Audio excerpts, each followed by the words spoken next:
government does not protect loved ones and they are abducted, then you can sue government to court to say because they have not protected loved ones, that's why they are abducted. Now, it is only then that I think there will be a moral basis. We all know that there exists a law that prevents payment of ransom. So it is very sad for people to go over the internet, radio, asking for donation to pay ransom. This will only worsen the situation.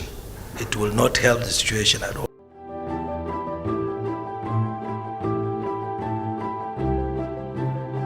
Technically, the minister's statement is correct in the sense that that is what our law provides for. The Terrorism Prevention and Prohibition Act, as revised 2022, prohibits payment of ransom. That's at the national level. Almost all the states of the Federation, I think apart from FCT Abuja, have laws that have prohibited payment of ransom. In some instances, they have criminalized it. I think it's almost impossible to implement that law for the simple reason that the reality is anytime a loved one is abducted, the family members will do everything within their powers to rescue that loved ones. So even if government goes ahead to make it a law and continues to make it a law, then the fact that loved ones are being abducted, people would pay ransom because that's the only option they have. If you also add the other element, which is the fact that even when loved ones go to the security departments to report cases like that, it's not very often that the security departments go ahead and rescue those loved ones. In fact, very few instances where rescue has been successfully attempted and conducted by our security agencies. And so the only option left to loved ones usually is to pay this ransom. And I also want to add that in most instances, because our consultancy, we support crisis management. When loved ones are abducted, family members come to us and we support them. And most times, security agencies encourage those loved ones to go and pay the ransom. And so it's not family members on their own paying that ransom, they are being encouraged. And it's for the simple reason that the security departments at the moment don't have the capability to rescue.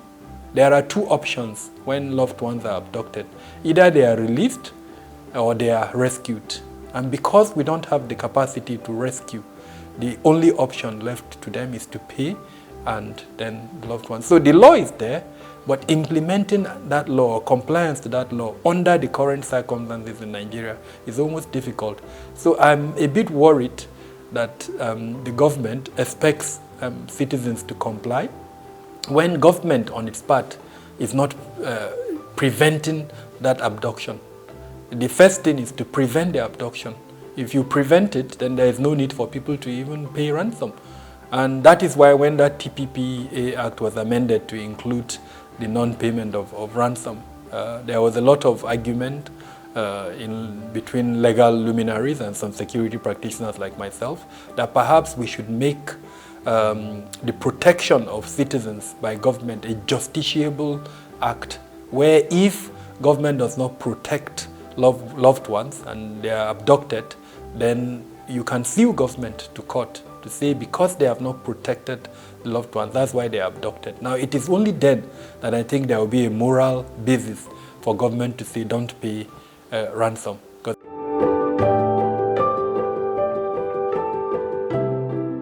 Frankly, like I said at the beginning, there are only two options, rescue or release. Now, rescue is where when the family members or security agencies are aware that there is an abduction, they now forcefully or using other means get the victim released or rescued. And that in most instances is through the use of force. So that means the tactical units that we have within our security departments, they go into the area where the kidnappers are holding the victims. and then they release them using force. But there are other means that we can also explore. So these abductors are not ghosts. We need to identify them. We need to get their profiles. And then, so as an example, they have loved ones. They have their mothers, they have their fathers, they have their sisters, they have their brothers. Then there are also other elements that I don't want to mention because this is a public space that the security forces can document, and wherever they are dealing with them, those are the pressure points that they can use to reach a point where they on their own can now release the victims. That can also be categorized under rescue. If the security agencies use those pressure points and then the abductors now are coerced to now release the victims, then we can categorize it as rescue. Of course, the other one is release. That is where usually for one reason or the other, ransom is paid and then the abductors now release the victims.